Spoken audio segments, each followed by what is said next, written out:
Hello everyone. आज की class में हम लोग एक नया टॉपिक समझने वाले हैं दैट इज कॉल्ड हाइब्रिडाइजेशन। बहुत ही फेमस टॉपिक है और हम इसको बहुत ही आसानी से बहुत ही इजी ट्रिक से सीखेंगे जिससे कि आप किसी भी मॉलिक्यूल का hybridization within a few second निकाल सकते हो।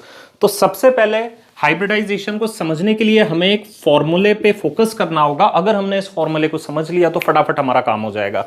तो वो फॉर्मूला है H is equal to half into valence electron on central atom. यहां पे सीए मैंने शॉर्ट में लिखा हुआ है, CA stands for central atom.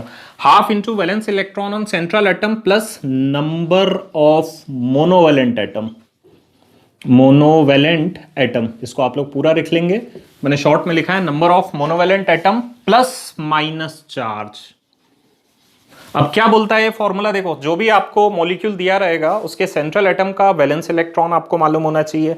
Number of monovalent atom, क्या होते हैं मोनोवेलेंट एटम? वो एटम जिसकी वैलेंसी +1 या -1 होती है। जैसे हेलोजन हो गए आपके, फ्लोरीन, क्लोरीन, ब्रोमीन, आयोडीन, सबकी वैलेंसी -1 है, तो ये हो गए आपके मोनोवेलेंट। और क्या होते हैं आपके मोनोवेलेंट? जैसे हाइड्रोजन हो गया, ये मोनोवेलेंट एटम है। अब यहां पे आप ऑक्सीजन को इंक्लूड मत कर देना, ऑक्सीजन की वैलेंसी -2 होती है तो उसको काउंट नहीं करना। दूसरी चीज, उनकी काउंटिंग करनी है, उनके वैलेंस इलेक्ट्रॉन नहीं लिखने। क्या लिखा है फॉर्मूले में?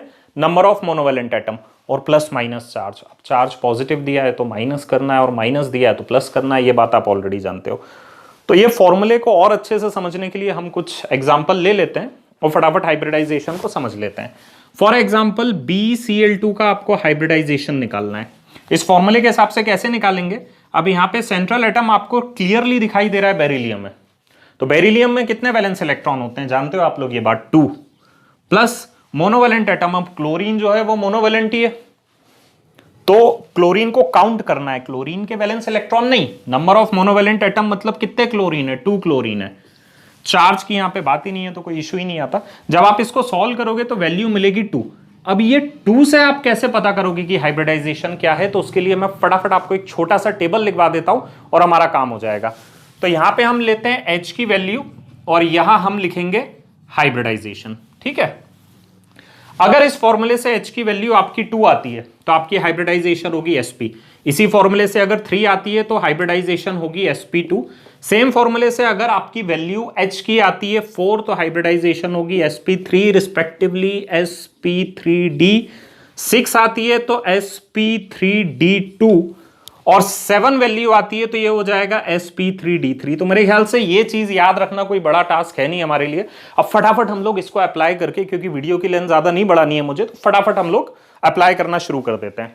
सो BCl2 अभी आपने निकाला, उसकी वैल्यू 2 आई, यानी हाइब्रिडाइजेशन क्या होगी? sp। रेस्पेक्टिवली मैं रब कर रहा हूं इसको। हम नेक्स्ट मॉलिक्यूल लेते हैं दैट इज BF3। चलिए BF3 में हम फॉर्मूला लगाते हैं 1/2। बोरोन के पास वैलेंस इलेक्ट्रॉन कितने होते हैं? ये छोटी छोटी चीजें आपको पता होनी चाहिए। बोरोन के पास बोरोन के पास जो वैलेंस इलेक्ट्रॉन है वो होते हैं 3। फ्लोरीन मोनोवेलेंट है या नहीं है? भाई मोनोवेलेंट है, सारे हैलोजन मोनोवेलेंट एटम होते हैं। तो टोटल 3 है तो हमने लगा दिया यहां पे 3। वैल्यू आ रही है 3। इस टेबल के हिसाब से जिसकी वैल्यू 3 आ रही है उसका हाइब्रिडाइजेशन होगा sp2। I hope it is very clear to you. कुछ है नहीं इसमें। फटाफट CH4 का आप लोग निकाल के बताओ मुझे। फटाफट निकालो, वीडियो पॉज करो और फिर चेक करो क्या ये आंसर आ रहा है या नहीं। फटाफट निकालो। CH4 का आप लोगों ने निकाल लिया होगा। CH4 का जो हाइब्रिडाइजेशन आ रहा है वो आ रहा है sp3। अभी बहुत जल्दी हम लोग ज्योमेट्री और शेप पे भी बात करेंगे, बट अभी आज का जो लेक्चर है वो हमारा केवल हाइब्रिडाइजेशन के ऊपर है। चलिए मैं रब कर रहा हूं इसको। आगे के कुछ मॉलिक्यूल्स देखते हैं। अब sp3 हाइब्रिडाइजेशन में आपका 2 और स्ट्रक्चर आ जाते हैं that is NH3 and H2। बहुत फेमस है, आप लोगों ने पढ़े हुए हैं ये चीजें। NH3 की हाइब्रिडाइजेशन क्या होगी? क्या फॉर्मूला होता है? H is equal to 1/2 valence electron on central atom. Central atom क्या है? यहाँ पे नाइट्रोजन है ना, क्लियरली दिखाई दे रहा है। तो नाइट्रोजन के पास कितने वैलेंस इलेक्ट्रॉन होते हैं? 5। हाइड्रोजन मोनोवेलेंट है, +1 या -1 वैलेंसी वाले मोनोवेलेंट होते हैं। मोनोवेलेंट। तो हाइड्रोजन 3, इसकी वैल्यू आ रही है 4 और जब वैल्यू होती है 4 तो हाइब्रिडाइजेशन होता है sp3। रेस्पेक्टिवली वाटर का हम लोग फटाफट निकाल के देखते हैं। वाटर में जब आप वैल्यू निकालोगे 1/2, सेंट्रल एटम ऑक्सीजन है, ऑक्सीजन के वैलेंस इलेक्ट्रॉन कितने होते हैं? 6। हाइड्रोजन मोनोवेलेंट है, इसको टोटल करोगे वैल्यू अगेन आ रही है 4, तो यहां भी हाइब्रिडाइजेशन क्या होगी आपकी sp3। बहुत ही सिंपल ट्रिक है और बड़े आराम से फटाफट हाइब्रिडाइजेशन के काम हो जाते हैं। और ये थ्योरी आपको valence shell electron pair repulsion theory में बहुत हेल्प करने वाली है, चुटकियों में आंसर आते हैं हमारे वहां पे। चलिए आगे बढ़ते हैं हम लोग। अब हम फाइंड आउट करते हैं PCl5 का क्या होती है PCl5 की हाइब्रिडाइजेशन। तो भाई वही फॉर्मूला, फॉस्फोरस जो कि नाइट्रोजन फैमिली में आता है तो उसके पास वैलेंस इलेक्ट्रॉन कितने होंगे 5। क्लोरीन मोनोवेलेंट है मैंने बताया था, तो कितने क्लोरीन एटम है 5। टोटल वैल्यू आ रही है 5 और टेबल के हिसाब से जब वैल्यू होती है 5 तो हाइब्रिडाइजेशन क्या होती है हमारी sp3d। तो यहां पे क्या हो गई हाइब्रिडाइजेशन sp3d। रेस्पेक्टिवली SF6 की हाइब्रिडाइजेशन क्या होगी SF6, ये खुद से निकालो आप लोग। जब आप इसको सॉल्व करोगे इस फॉर्मूले से आपको वैल्यू मिलेगी 6, H की वैल्यू 6 मिलेगी तो हाइब्रिडाइजेशन होगी sp3d2। आगे जाके आप लोग जानोगे इसका जो ज्योमेट्री मिलने वाली है वो ऑक्टाहेड्रल मिलेगी। 7 IF7 का आप निकाल के देखो, IF7 खुद से निकालना है।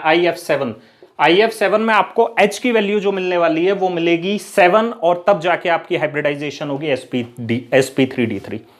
इसकी मदद से आप और भी जो बहुत ज्यादा इंपॉर्टेंट कंपाउंड है, जेनॉन के जो इंपॉर्टेंट कंपाउंड्स होते हैं, जेनॉन फ्लोराइड कंपाउंड जैसे XeF2 की मैं बात करूं, आप बहुत आराम से इसका हाइब्रिडाइजेशन निकाल सकते हो। आप XeF4 का निकाल सकते हो बड़े आराम से। XeF4 का हम लोग फटाफट निकाल के देखते हैं, बाकी फिर आपको सेल्फ सॉल्व करना होगा। XeF4 की हम लोग बात कर रहे हैं, चलिए फटाफट करेंगे इस क्वेश्चन को। H निकालेंगे, जेनॉन के पास वैलेंस इलेक्ट्रॉन, जेनॉन क्या होती है नोबल गैस होती है, मालूम है ना आप लोगों को। तो वैलेंस इलेक्ट्रॉन कितने होते हैं उसके पास 8 प्लस फ्लोरीन मोनोवेलेंट है, स्टार्टिंग से ही लेक्चर से मैं आपको बताता आ रहा हूं। तो फ्लोरीन मोनोवेलेंट है, टोटल ऐड करोगे आप 4, इसकी वैल्यू कितनी आ रही है 8 + 4 कितना होता है 12 डिवाइडेड बाय 2 6 में क्या हाइब्रिडाइजेशन है टेबल के हिसाब से sp3d2। एक और क्वेश्चन कर लेते हैं जो आपके मोनोवेलेंट का जो डाउट है ना, जो जनरली बच्चों का आता है, वो चीज भी आपकी क्लियर हो जाएगी। तो हम एक कंपाउंड और ले लेते हैं, मैं इसको रब कर रहा हूं XeO3 को कैसे सॉल्व करेंगे XeO3। सुनो जरा बात को, फोकस करना आप जो मैं बोल रहा हूं, जिस चीज पे बार बार मैं मोनोवेलेंट पे क्यों टारगेट कर रहा था। 1/2 वैलेंस इलेक्ट्रॉन सेंट्रल एटम पे, जेनॉन पे अभी भी वैलेंस, ऑब्वियसली जेनॉन पे जो वैलेंस इलेक्ट्रॉन है वो होंगे 8 प्लस। अब यहां पे मोनोवेलेंट एटम की बात कर रहे हैं, पर O3 तो ऑक्सीजन मोनोवेलेंट है क्या, नहीं है ना, तो फॉर्मूले में गिन के लिखना नहीं है हमें, नहीं तो गलत हो जाएगा।